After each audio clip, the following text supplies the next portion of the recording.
ಇತ್ತೀಚೆಗೆ ರಿಲೀಸ್ ಆದ ಯಶ್ ಅವರ ಟಾಕ್ಸಿಕ್ ಸಿನಿಮಾದ ಟೀಸರ್ ಮೂಲಕ ಮಾತಾಡೋಣ. ಟಾಕ್ಸಿಕ್ ಟೀಸರ್ ನೋಡಿ ಜನ ಬೆಚ್ಚಿ ಬಿದ್ದಿದ್ರು. ಏನ್ ಗುರು ಹೀಗಿದೆ, ವಾವ್ ಗೂಸ್ ಬಂಪ್ಸ್ ಬಂತು ಗುರು ಅಂತ ತುಂಬಾ ಜನ ಹೇಳ್ತಿದ್ರು. ಹೌದು ಅಲ್ವೋ? ಖಂಡಿತ ಹೌದು. ಟಾಕ್ಸಿಕ್ ಟೀಸರ್ ನೋಡಿ ತುಂಬಾ ಎಕ್ಸೈಟ್ಮೆಂಟ್ ಆಗಿ ತುಂಬಾ ವಿಡಿಯೋಗಳು ಮಾಡಿರೋದು ನೋಡಿದೀನಿ. ಇನ್ನು ಆ ಟಾಕ್ಸಿಕ್ ಟೀಸರ್ ನಲ್ಲಿ ಕೇವಲ ಒಂದೇ ಒಂದು ಸಿಗರ್, ಆ BGM ಮ್ಯೂಸಿಕ್, ಆ ಸ್ಟೈಲ್ ಮೈನೆಲ್ಲ ಜೂಮ್ ಮೆನ್ಸಿತ್ತು. ಇನ್ನು ಆ ಟೀಸರ್ ನಲ್ಲಿ ಕಂಪ್ಲೀಟ್ ಸ್ಟೋರಿ ಹೇಳಿದ್ರ? ಇಲ್ಲ ತಾನೆ.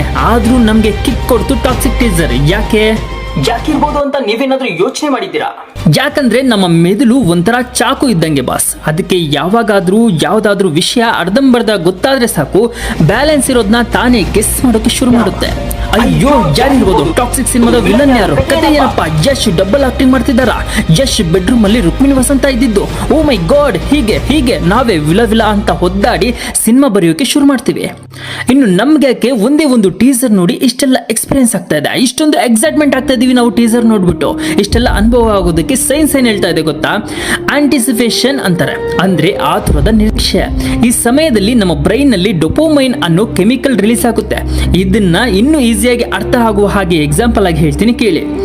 ಇನ್ನು ನೀವೊಂದು ಹೋಟೆಲ್ಗೆ ಹೋಗಿ ಬಿರಿಯಾನಿನ ಆರ್ಡರ್ ಮಾಡಿ ವೆಯ್ಟ್ ಮಾಡ್ತಿರೋ ಫೀಲಿಂಗ್ ನ ನೆನಪಿಸ್ಕೊಳ್ಳಿ. ತಿನ್ನೋ ಮೊದಲೇ ಅದ್ರ ವಾಸನೆಗೆ ನಿಮ್ಮ ಬಾಯಲ್ಲಿ ನೀರು ಬರುತ್ತೆ ಅಲ್ವಾ? ಹಾಗೆ ಸಿನಿಮಾ ಶುರುವಾಗೋ ಮೊದಲೇ ಡೋಪೋಮೈನ್ ನಮ್ಮ ಬಾಡಿಯನ್ನ ರೆಡಿ ಮಾಡುತ್ತೆ. ಅದಕ್ಕೆ ಟೀಸರ್ ನೋಡಿದಾಗ ಗೂಸ್ ಬಂಪ್ಸ್ ಬರುತ್ತೆ.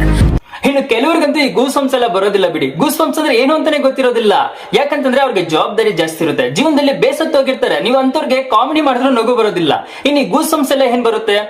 ಆದ್ರೆ ಇಲ್ಲಿ ಯಾವುದೇ ಸಿನಿಮಾ ನೋಡಿ ಅವರ ಹಾರ್ಡ್ ಕೋರ್ ಫ್ಯಾನ್ಸ್ ಇದಾರಲ್ವಾ, ಅವರಿಗೆ ಪಕ್ಕಾ ಈ ಅನುಭವ ಆಗಿರುತ್ತೆ.